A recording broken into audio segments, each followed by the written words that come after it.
শুদ্ধকৈ কি কওক? এই যে চৰকাৰে অমানৱীয় উচ্ছেদ কৰিছে, ইয়াত আমি ঘৃণা কৰিছোঁ, নিন্দা কৰিছোঁ। অতি দুখেৰে ক'বলৈ বিচাৰিছোঁ যে হিমন্ত বিশ্ব শৰ্মা ডাঙৰীয়াই এইটো অহা 26 চনৰ যে নিৰ্বাচন, সেই নিৰ্বাচন কেন্দ্ৰিক আজি হিন্দু মুছলমানৰ মাজত বিভাজন কৰাৰ কাৰণে তেখেতে আজি এই উচ্ছেদ কৰিছে। এই উচ্ছেদ অতিকৈ নিন্দনীয়। আৰু আপোনালোকে জানে যে তেওঁ অসমত চৰকাৰ চলাই নাই, এইটো গুণ্ডাগিৰি ৰাজনীতি চলাই আছে।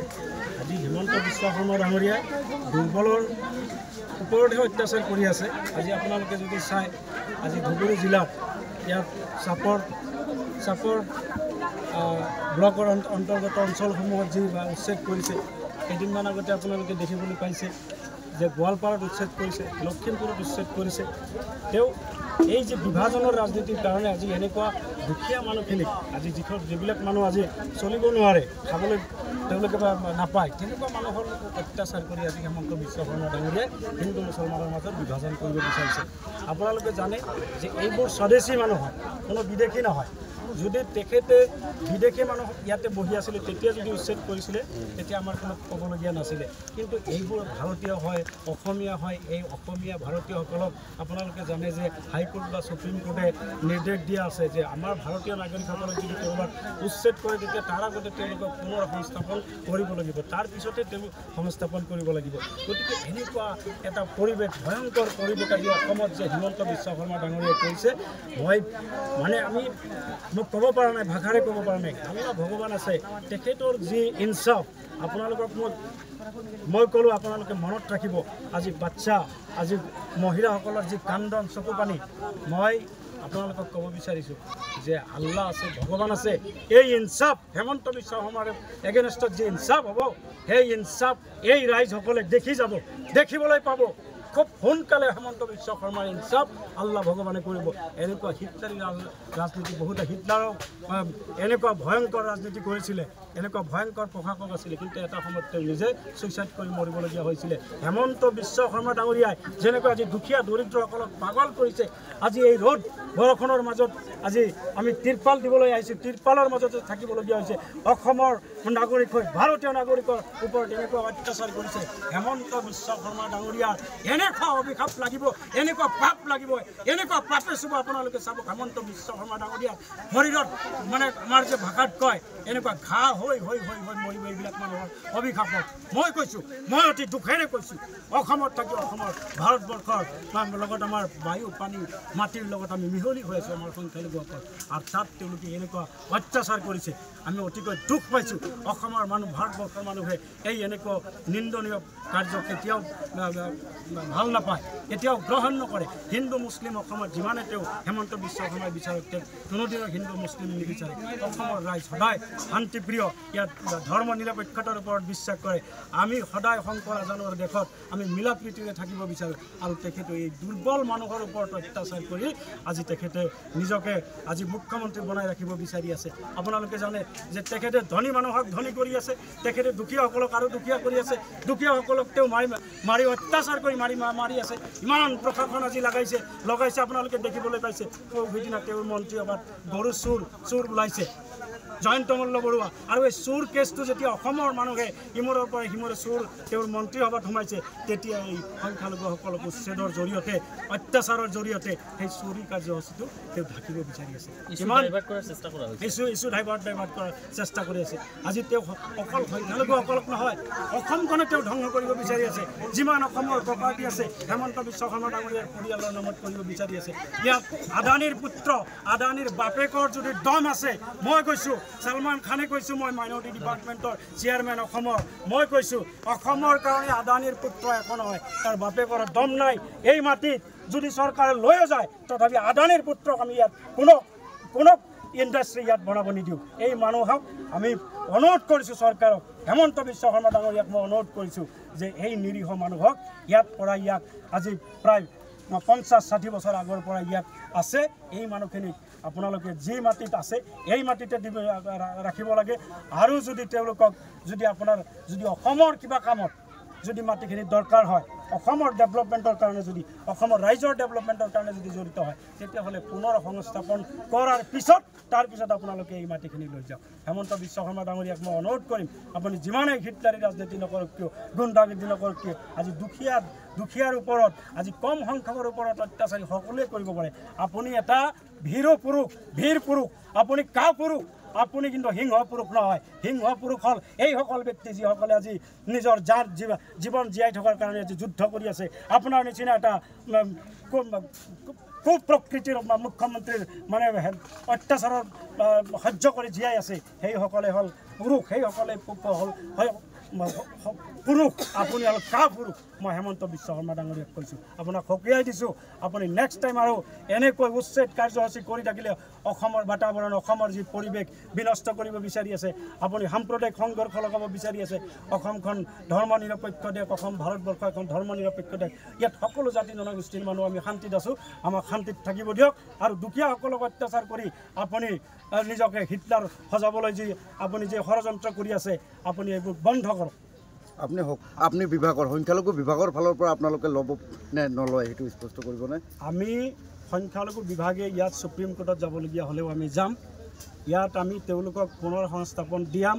তাৰ আগতে আমি ক'ব বিচাৰোঁ যে য'ত আমাৰ মানুহখিনি আছে তেওঁলোকক ইয়াৰ পৰা উচ্ছেদ অতি সোনকালে তেখেতে বন্ধ কৰিব লাগে। তাৰ কাৰণ তেওঁ আইন মানি চলিব লাগে, দেশত আইনৰ শাসন চলিব লাগে, সুপ্ৰিম কোৰ্টক মানিব লাগে, হাইকোৰ্টত মানিব লাগে।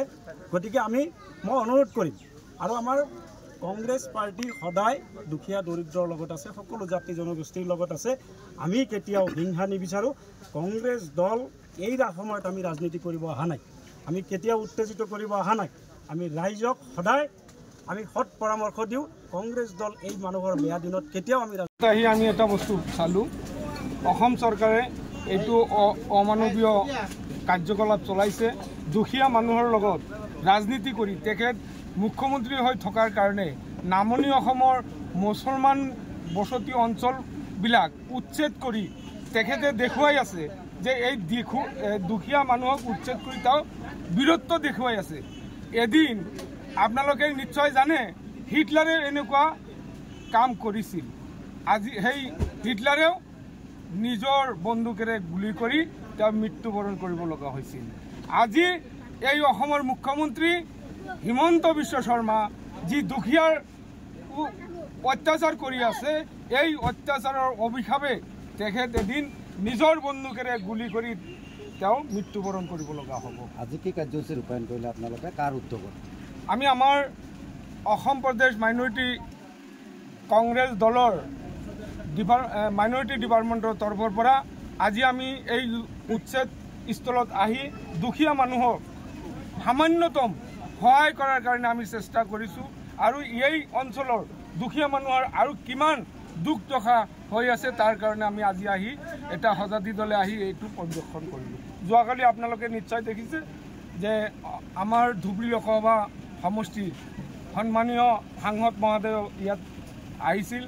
অহা দিনত আমাৰ অসম প্ৰদেশ কংগ্ৰেছ কমিটিৰ যি সভাপতি গৌৰৱ গগৈদেৱ, তেখেতেও দুখীয়াৰ এজন ত্ৰাণকৰ্তাই বুলি আমি ক'ব পাৰিম। আপোনালোকে নিশ্চয় জানে যে পাৰ্লামেণ্টত যদি অসমৰ হৈ দুখীয়া মানুহৰ হৈ যদি এজন মানুহে মাত মাতিছে, সেই সাংসদজন হ'ল গৌৰৱ গগৈ। তেওঁ অহা দিনত এই অঞ্চললৈ আহি এই দুখীয়া মানুহৰ অৱস্থাৰ বুজ ল'ব।